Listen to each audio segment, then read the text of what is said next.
Hey guys, this is for the sophomores. Remember, I'll be posting videos daily, so make sure you watch them every day, and then and you watch them from beginning to end. Remember, your paper is due next week, so make sure you get that done. I don't know if anybody started, but if you haven't, just please make sure that you hand it in next week on time, and you do a really good job on it. All right, so we're going to continue talking about progressivism and some of the goals of the progressive movement. Remember, progressives believe that the government should be regulating the abuses of industrialization and urbanization. Or the abuses of industrialization and urbanization must be regulated by the government. And there were so many of those abuses. There were so many things that progressives believe that the government really has to begin regulating. So we're going to talk about a lot of those today. Now, the key goal of the progressive movement was the regulation of business because they felt that a lot of these big corporations, a lot of these big companies, factories that emerged during the Gilded Age were abusing customers.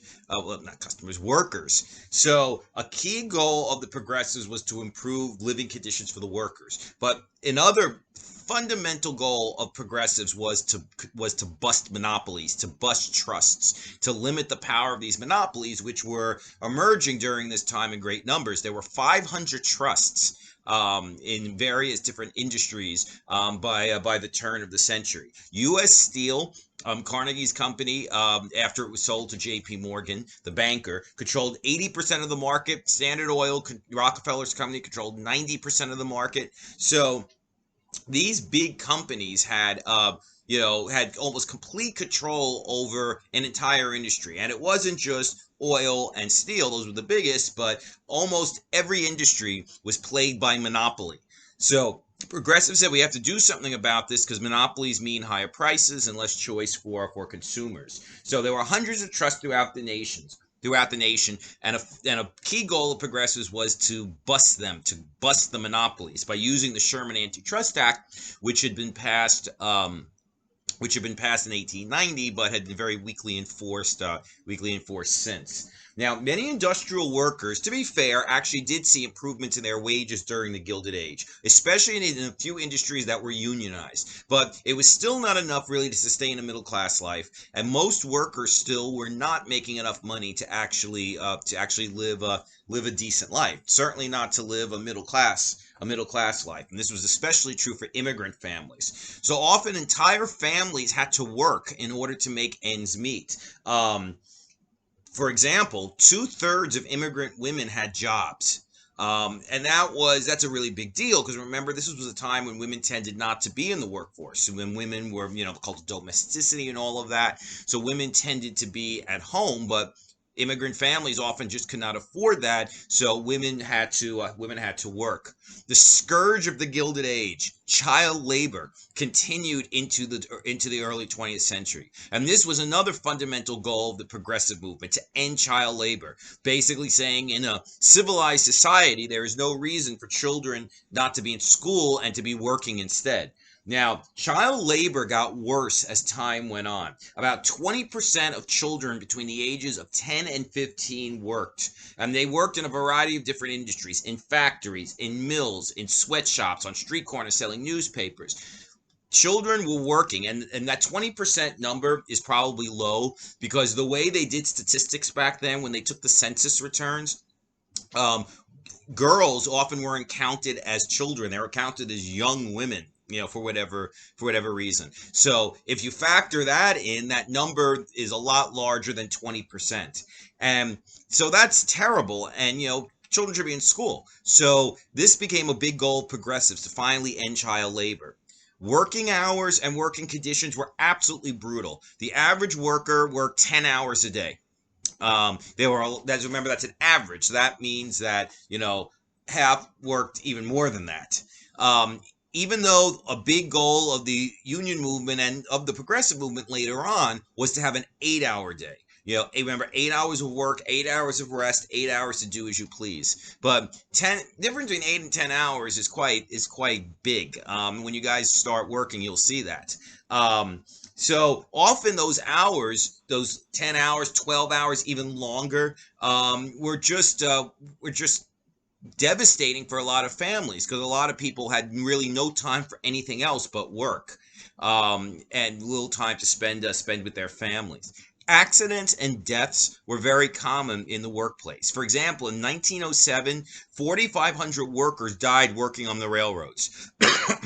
Excuse me. So it was very, very common for workers to get hurt or killed on the job. And then, oh well, if you were hurt on the job, or you couldn't work anymore, that was really on you. Even if your injury was caused by the negligence of the employer, you still were out of luck. If you died, then your family just had to figure out some way to support themselves. It was very, very scary because, twists of fate can often determine our lives, right? Through no fault of our own, we often find ourselves, in very bad positions, as we certainly know, from this year, right? A lot of people, tens of millions of people got sick or lost their jobs through no fault of their own. And, should those people just be out of luck? Well, during the Gilded Age in the early 20th century, that was exactly what happened.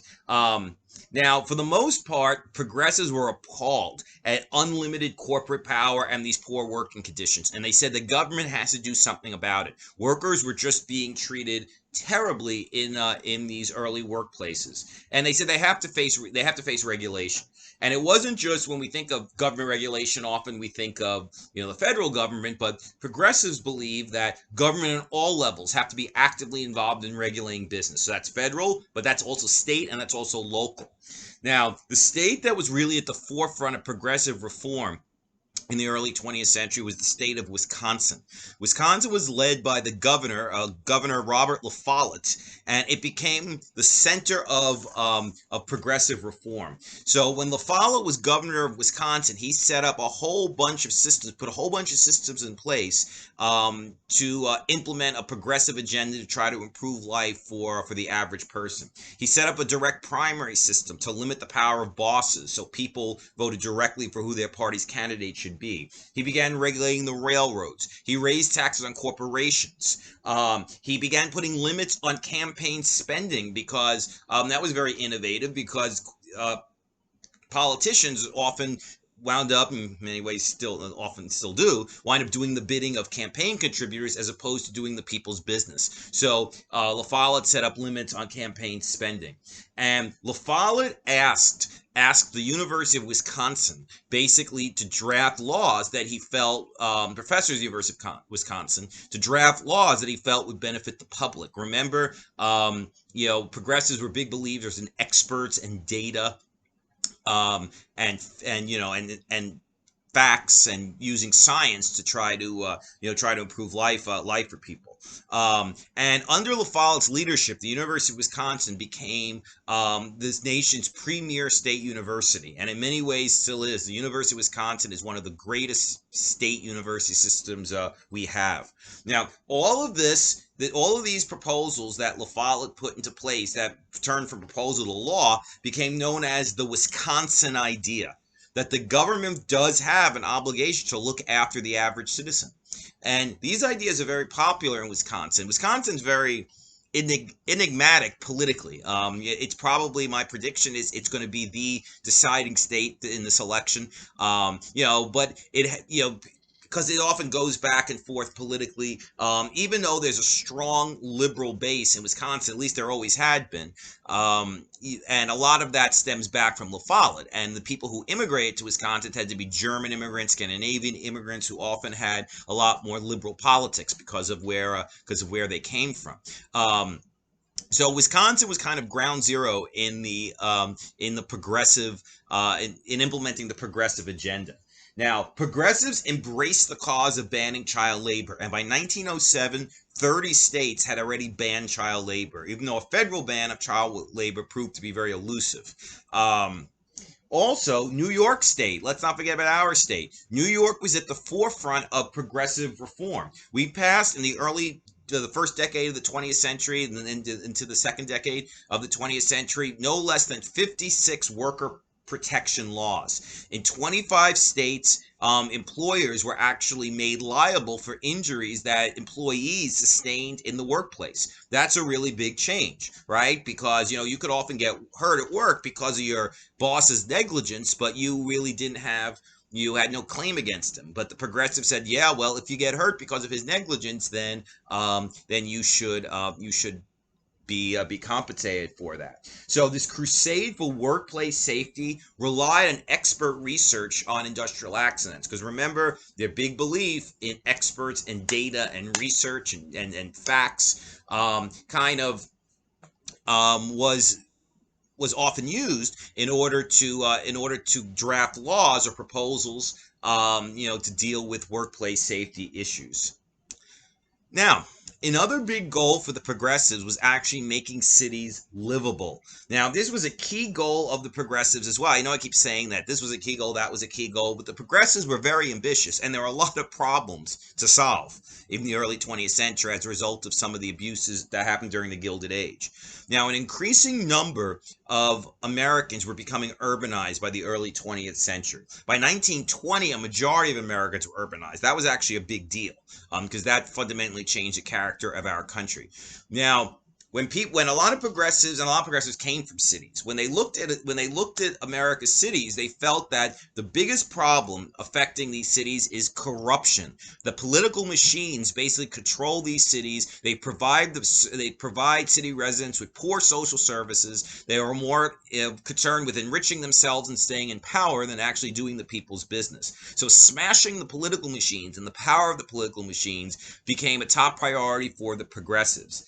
And as big cities were, a lot of cities, including ours, were total messes during this time. They almost, I know this sounds strong, but they almost became human warehouses. People lived in the cities, but there were few parks, few public health resources. There was a lack of basic city services because the political machines were often so incompetent or inefficient. So cities were really a rough place to live in during this time, as more and more people were moving to cities. Now, progressives championed the idea of actually providing more things to city residents, things that we might take for granted today, but were not available back then. Progressives said we have to have parks. City residents have to have parks. There has to be some source of, some area where you can sit outside, right, as opposed to being cooped up in a tenement apartment or on a crowded city street. So one of the reasons why cities have so many parks, including our own, is because of the progressives. They said, well, if you want people to live better lives, you have to provide parks. You have to provide, some method, or put some method in place to try to allow urban residents to have some outlet. So parkland was a really big priority for the progressives. But they also emphasized very practical things in terms of city life. We should have better housing. People should not be living in tenements. We have to collect the garbage. Garbage was all over the place because the sanitation collection was so poor during this time. But progressives said, well, we got to improve that. You got to make sure garbage is picked up. You got to clean the streets. And you got to have basic standards for people's living situations. In 1911, New York State passed very strict health and safety regulations on tenements. And that's a big deal because the government, the state of New York, is basically saying, listen, we have an obligation to make sure that people live decently in their apartments, that people should not have to live under deplorable conditions. This was actually a cause that both reformers and political machines embraced, because some political machines actually saw the writing on the wall and they said, well, this country is getting all about reform now. So a lot of political machines actually began embracing some progressive reform. So often the two actually work together to try to do these things to improve people's lives. Public hygiene.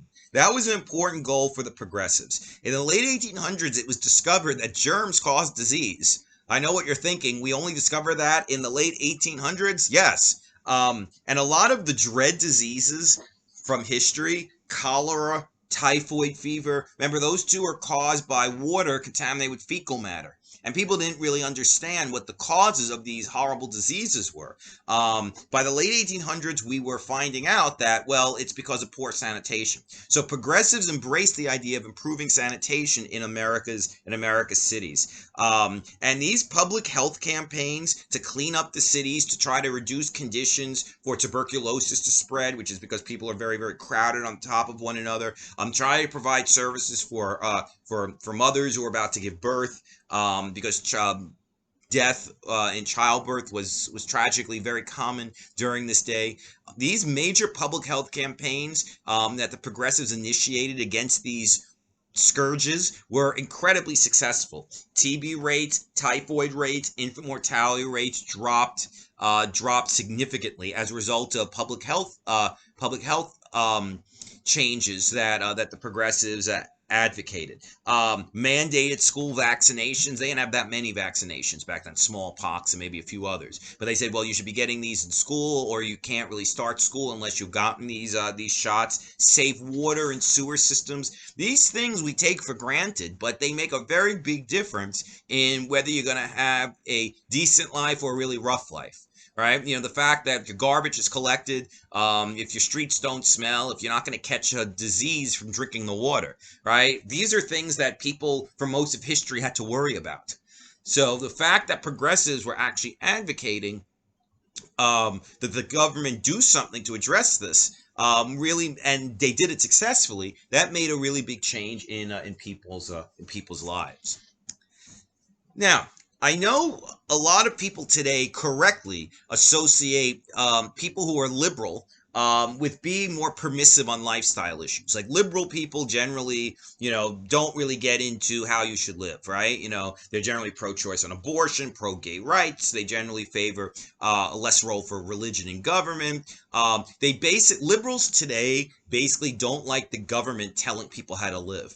In fact, that's one of the things that people often associate with being a liberal, right? You're kind of like, laissez-faire, permissive on people's people's cultural issues, on lifestyle issues. That really, it's not the government's business to really be meddling in people's private lives. Now, this was not true with the progressives. Even though the progressives were the liberals of their day, progressives were deeply focused on making the poor live better by improving their personal habits. And progressives were totally fine. In fact, not only totally fine, they embraced the idea that the government often does have to tell people how to live, because people especially poor people, are making very poor choices, and one of the best ways to improve their lives is to actually restrict their ability to make poor personal choices. So, unlike liberals today, progressives enthusiastically supported the idea of the government telling you how to live,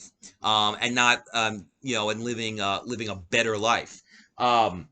So we're gonna have legally mandated improvements on your personal life. So social control and moral uplift was a big goal of the progressives of the early 20th century. Progressives were the ones who were advocating government regulations on all the new forms of recreation that were emerging during this time. Amusement parks, theaters, dance halls were just kind of coming up in the early 20th century. The progressives said you got to regulate these things, because who knows what kind of bad stuff people get up to at amusement parks and dance halls and theaters. Early films, the film industry was just beginning in the early 20th century. Early films were heavily censored. And progressives, who were, again, the liberals of the day, were all for that, because they said, listen, we want people to live better lives, so we have to make sure they're not watching anything that's, too sexual or too violent. Reformers targeted prostitution and basically vice of all kinds. Prostitution was very common because a lot of immigrant women coming to the United States really didn't have many choices, right? Did not really have many ways to actually earn a living. So a lot of young women, especially immigrant women, turned to prostitution. And the progressives hated this because they said it leads to destruction for the woman, and it leads to the corruption of men by going to prostitutes. So progressives were actively involved in pushing anti-prostitution laws. Another factor behind this is that popular novels of the day of the early 20th century, often, and some early films too, often kept talking about white slavery. And what white slavery was is that young girls being basically kidnapped and forced to become prostitutes. This hysteria over this became so widespread that it actually inspired even harsher anti-prostitution laws, because people were really worried about this. Just like, kind of a lot of hysteria over drugs led to some really harsh anti-drug laws. So a lot of the hysteria over white slavery in the early 20th century led to some really strict anti-prostitution laws. The progressives were all for the police shutting down red light districts, which are areas of a city where prostitution goes on. And private sexual behavior was often seen as fair game by some progressives as regulating, because listen, they said that we want people to live better lives, and one way to do that is to make sure we regulate their personal behavior. Now, the thing that progressives and a lot of other Americans believe, the personal choice that was the most destructive was drinking alcohol. Now, remember that the temperance movement had been around since the 1840s, right? It was during the Second Great Awakening. A lot of Americans, especially religious Americans, embraced the idea of temperance, of the government banning alcohol. Well, at first they were more about trying to convince people not to drink, but as time went on, the temperance movement, the anti-drinking movement, became focused on a government ban on alcohol, making alcohol illegal. Now, the progressive movement had never really gone away. It had been around since the 1840s, and it was overshadowed by other things. It was overshadowed by, by racial issues, the Civil War, Reconstruction, then all the other things that were happening in the country. But throughout the second half of the 19th century, the 1800s, the temperance movement was still very strong. I think I told you this, but the temperance, when we talk about back in the 1840s, but the temperance movement, I think, is the most significant social movement in American history after the abolitionist movement. So it never went away, but the movement got new life in the early 20th century because limiting alcohol or banning alcohol was embraced by progressives. Again, it might be a little surprising because usually people who are liberal today believe that, people should be allowed to make whatever personal choices they want. But progressives said people should live better lives, and nothing destroys your chance of living a better life, of living a decent life than drinking. So while previous reformers had relied on conversion, progressives were all about banning it legally, not allowing people to drink. The most powerful public interest group or special interest group in America at this time was the Anti-Saloon League. The Anti-Saloon League was committed to lobbying the government to pass a ban on drinking. And alcohol contributed, according to progressives, to so many of the social ills that they wanted to deal with: domestic violence, health problems, injuries, poverty. So many problems in early 20th century life, progressives said, can be traced back to alcohol. So the way to actually make sure that people can live better lives in the way that progressives saw it was to not allow them to drink. Now, temperance leaders worked on both the state and the federal level to end alcohol, to ban it. Now, one thing that should be said about the temperance movement is I've done a lot of research on the temperance movement. This was kind of like one of my areas of study for a while. The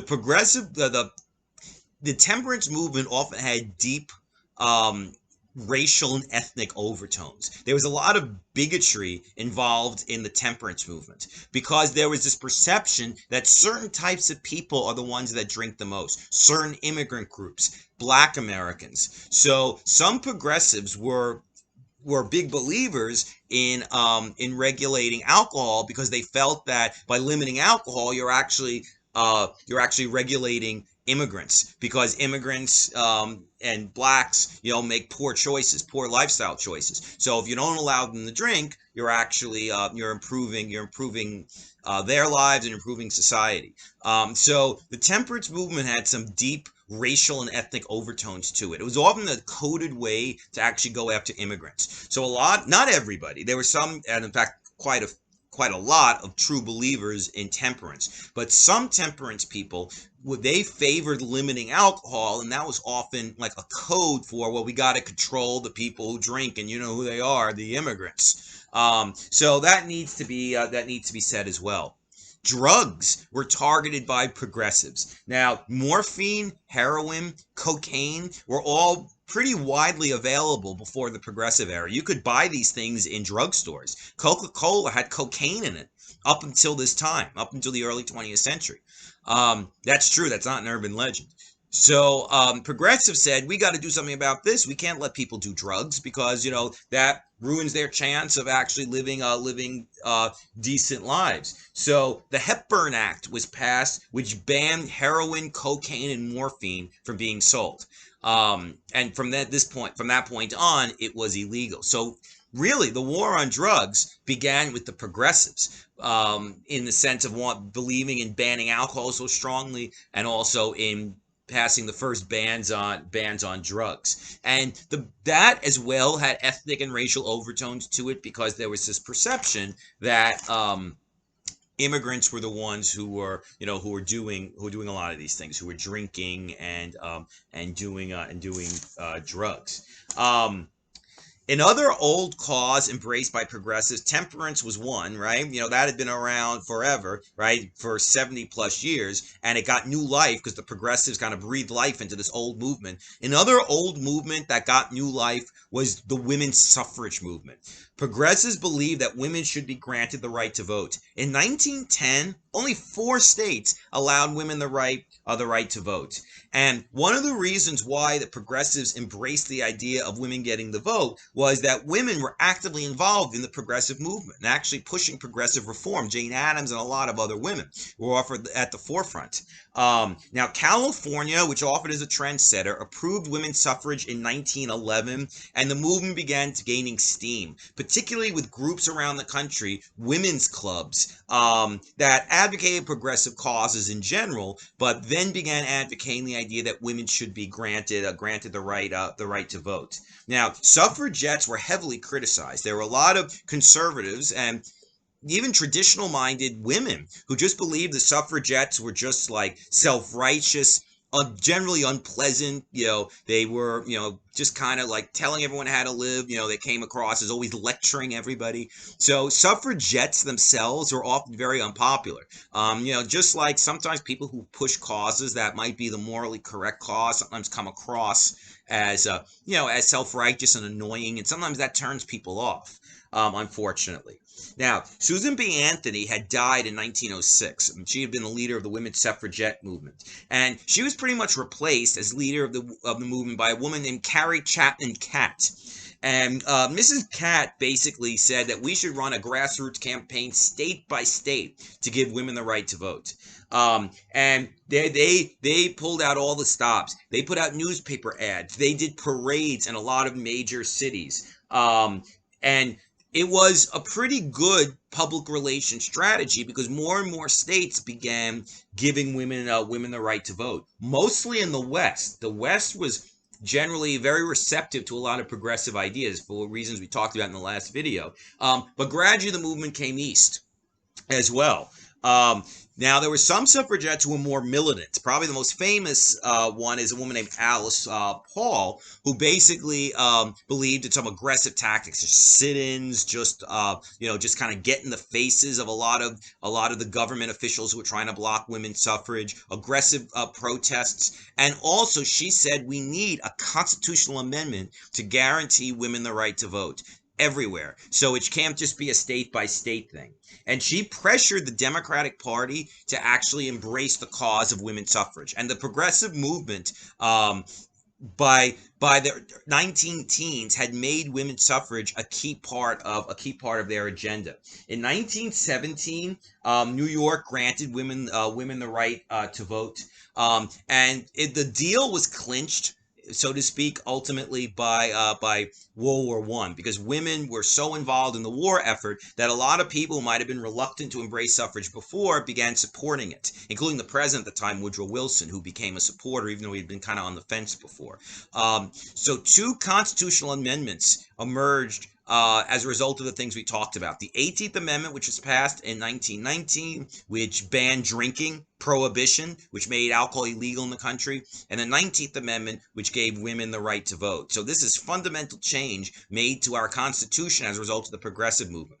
Two other progressive amendments to the Constitution, by the way. One was the 16th Amendment that authorized an income tax with the idea that, well, most of the people who be charging income tax are probably going to be rich, so it's not going to be me. So people approved it, and then they didn't realize that soon everyone's going to have to pay that income tax. And the 17th Amendment, which said we should directly elect our senators. Before 1913, state legislatures elected the senators.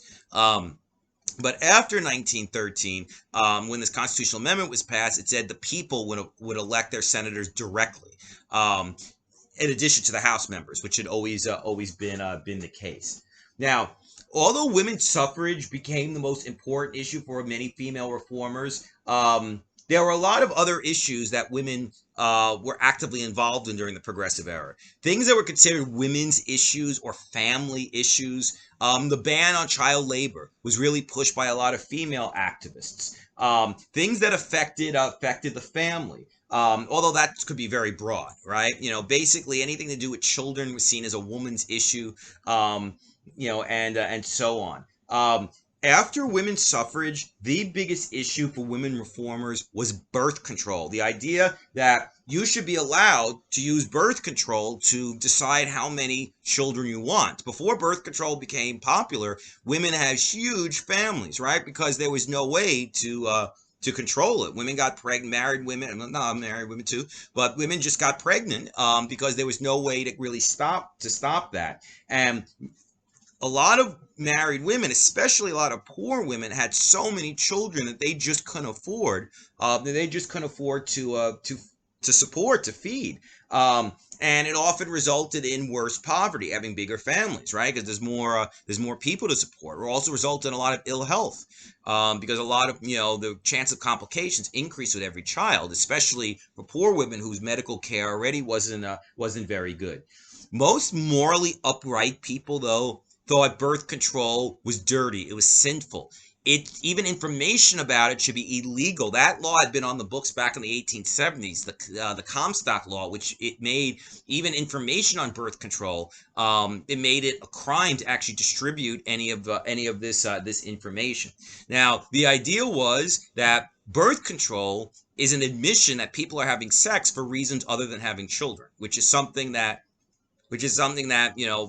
morally upright people at the time really could not and would not accept, because you're making a tacit admission there, right? If you're using birth control, you're having sex for reasons other than procreation. The leader of the birth control movement was a woman named Margaret Sanger. She formed a group which is still around to this day and is a big political hot potato, especially among conservatives, a group called Planned Parenthood. And that name says it all, right? That women should decide how many children they want. Birth control information cannot be distributed through the mail. Publishing birth control information could actually lead to your arrest for obscenity. So birth control was a cause that was embraced by a lot of women activists during the progressive era. But the thing is, and some actually went even further and said birth control information information and birth control itself should be widely distributed, while others say it should have only been available by prescription. So that was kind of a debate within the progressive movement. But after suffrage, this was the big cause for women's rights advocates in the progressive movement: birth control. All right, guys, so I know that was a lot of material we covered, so please remember to watch these videos from start to finish. In our next video, we're going to be talking about Theodore Roosevelt, the preeminent progressive president, who on a national level attempted to implement a lot of important progressive reforms. All right, so thanks for watching, and I'll see you in the next video. Peace.